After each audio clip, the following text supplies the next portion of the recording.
देखो आज हम चर्चा कर रहे हैं परिमाप और क्षेत्रफल। परिमाप किसको पेरीमीटर, और ये क्षेत्रफल क्या हो गया एरिया। इंग्लिश में परिमाप को हम क्या कहते हैं पेरीमीटर, और क्षेत्रफल को क्या कहते हैं एरिया। तो कोई भी सतह या प्लेन है, मान लो जैसे ये है, सबसे पहले ये देखो क्या है, ये है सतह। तो ये जस्ट लाइक क्या लग रहा है, एक रेक्टेंगल की तरह, आयत की तरह। क्या है, जैसे एक हमारा रूम क्या आयताकार है कि नहीं, इसमें लंबाई है चौड़ाई। सबसे पहले देखो आयत कहते किसको है, तो मान लो ए बी सी डी क्या है, एक आयत है।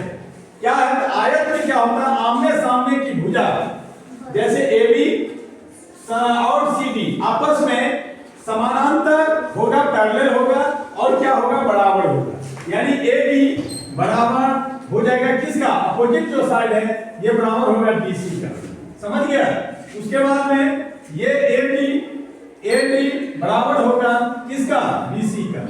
समझ गया ना, क्या होगा, ए डी बराबर होगा बीसी का। सपोज करो कि ये लंबाई है 25 सेंटीमीटर, तो ये भी कितना होगा, है क्या ध्यान है, अगर ये लंबाई है 25 तो ये कितना होगा, ये भी होगा 25, कितना होगा 25 सेंटीमीटर भी होगा। सपोज करो ये 15 सेंटीमीटर है, तो ये कितना होगा 15 सेंटीमीटर। यही कहलाता है अपोजिट साइड, यानी इसके सामने का साइड क्या है, उल्टा ये इधर है तो ये इधर है, ये इधर है तो ये इधर है कि नहीं। तो अपोजिट साइड में है तो ये 25। अब इसी का तुमको कहेगा परिमाप। परिमाप हम किसको कहते हैं, बाउंड्री, जो घेरा है चारों तरफ से। जैसे ये मकान है तो ये चार दीवार से घिरा हुआ है कि नहीं, एक दीवार इधर है, एक दीवार इधर है, एक दीवार इधर है, एक दीवार इधर है। अभी लगभग इसमें तुमको लगता होगा जितना इस दीवार की लंबाई होगा उतना इस दीवार की लंबाई है, और उतना ही इस दीवार का लंबाई है, उतना इस दीवार की लंबाई है। तो मान लो हम इसको मानते हैं ये लंबाई, लंबाई को हम एल से डिनोट करते हैं। क्यों कहते हैं, ध्यान दो, लंबाई जो होता है लेंथ, इंग्लिश में लंबाई को क्या कहते हैं लेंथ, इसीलिए हम एल से डिनोट करते हैं। तो ये भी हो गया माना एल, ये मान लो लेंथ चौड़ाई है, तो चौड़ाई को हम बी से डिनोट करते हैं। किसको डिनोट करते हैं, चौड़ाई से, चौड़ाई को बी से, किसको, चौड़ाई को बी से। ये भी चौड़ाई हो गया। तो परिमाप में क्या करते हैं, चारों भुजा का परिमाप इसका क्या होता है, परिमाप में हम जो करेंगे यानी पेरीमीटर, परिमाप में जो हम क्या करेंगे तो चारों भुजा की लंबाई लिखते हैं। जैसे यहां से स्टार्ट करो ए बी जोड़ का बीसी, जोड़ का बीसी, जोड़ का सीडी, जोड़ का डीए, है कि नहीं है। अब ए बी की लंबाई कितना है 25 सेंटीमीटर, बीसी की लंबाई कितना है 15 सेंटीमीटर, सीडी की लंबाई कितना है, सीडी की लंबाई 25 सेंटीमीटर, इसका लंबाई कितना है 15 सेंटीमीटर। तुम देख रहे हो एक 25 यहाँ, एक 25 यहाँ, एक 15 यहाँ, एक 15 यहाँ, यानी दो बार लंबाई लिया गया। लंबाई कितने बार है, दो बार, दो गुना का एल, जो दो बार क्या है चौड़ाई है कि नहीं, तो दो गुना का चौड़ाई। अब देखो यहाँ से दो दोनों में, तो दो हम कॉमन ले लेते हैं, तो ये बचा क्या, एल बचा प्लस का बी बचा।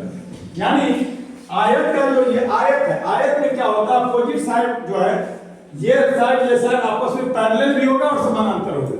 पैरेलल किसको कहते हैं, तो देख लो ये जैसे दो साइड है ना, इसके बीच की दूरी, जैसे रेलवे की पटरी होता है, हर जगह बराबर दूरी रहता है कि नहीं रहता है, तो पैरेलल उसी को कहेंगे जो बीच की दूरी हर जगह, जैसे मान लो यहाँ 10 सेंटीमीटर तो यहाँ भी 10 सेंटीमीटर, तो ये कहलाएगा पैरेलल। लेकिन ये काट दिया तो ये पैरेलल कहलाएगा नहीं, ये इंटरसेक्ट कर रहा है एक दूसरे को, क्या काट रहा है, काट रहा है। लेकिन ये रेखा क्या कहलाएगा पैरेलल। तो ये ए बी रेखा और सी डी रेखा आपस में काटता है कहीं नहीं काट रहा है, तो ये आपस में क्या कहलाएगा, पैरेलल कहलाएगा। ऊपर देख रहे हो इसका भी लंबाई 25 सेंटीमीटर है, इसका भी लंबाई 25 सेंटीमीटर है। तो ये मकान मान लो ये 25 मीटर लंबा है, ये भी 25 मीटर लंबा है, ये इधर 15 मीटर है, ये भी 15 मीटर है। तो इसमें दो लंबाई है कि नहीं है, और दो चौड़ाई है कि नहीं। तो चारों भुजा को जो जोड़ दोगे, चारों दीवारों को जो जोड़ दोगे, यही घेरा होगा, और ये इसका क्या कहलाएगा, परिमाप। कोई कहेगा परिमाप निकालने के लिए, तो आयत, ये क्या है अभी, आयत है कि आमने सामने की भुजा बराबर है और समानांतर है, ये भी भुजा बराबर। दूसरा नंबर ये कोण, तुम कोण के बारे में सीख चुके हो, सीखो कि नहीं। ऐसा जो एक वर्टिकल होता है तो ये कितने डिग्री का कोण बनाता है, 90 डिग्री का बनाता है। तो देखो जिस तरह से मैंने बताया था कि त्रिभुज के तीनों कोणों का योग कितना होता है 180 डिग्री, कितना होता है 180 डिग्री। त्रिभुज के तीनों कोणों का योग, जैसे ये त्रिभुज है तो मान लो ये कोण ए है, ये कोण बी है, ये कोण सी है, तो कोण ए जोड़ कोण बी जोड़ कोण सी बराबर कितना होता था 180। उसी तरह से इसको तुम आयत भी कह सकते हो, इसको चार भुजा। वह क्षेत्र जो तीन भुजा से घिरा है उसे हम त्रिभुज कहते हैं, जो चार भुजा से घिरा उसे क्या कहते हैं? चतुर्भुज। याद रखिए, याद लो, वह क्या कहलाएगा? चतुर्भुज। तो चतुर्भुज के चारों कोणों का योग कितना होगा? 360 डिग्री। कोई पूछ देगा चतुर्भुज के चार कोण जो होते हैं, ए कोण बी जोड़ कोण सी जोड़ कोण डी, कोई पूछेगा कितना होगा तो क्या बताओगे? 360 डिग्री। समझ गया ना? तो ये कोण 90, तो ये कोण भी 90, ये कोण भी 90, ये कोण भी 90। समझ में आ गया? अगर आमने सामने की भुजा बराबर लंबाई में हो, समानांतर हो, तो और सभी कोण 90 डिग्री हो, तो ये क्या कहलाएगा? आयत कहलाएगा। समझ में आ गया? आयत किसको कहते हैं? कोई दिक्कत? अब आयत का परिमाप हम निकाल दिए, इसका फार्मूला होगा 2 ब्रैकेट्स स्क्रू लंबाई प्लस का चौड़ाई। इसको हिंदी में भी लिख सकते हो, 2 ब्रैकेट में लंबाई जोड़ का चौड़ाई। ब्रैकेट का मतलब होता है कि ब्रैकेट के अंदर जो प्रोसेस है वो पहले करना है। जैसे हम प्रूव करो यहाँ पर 2 लंबाई के जगह कितना देगा?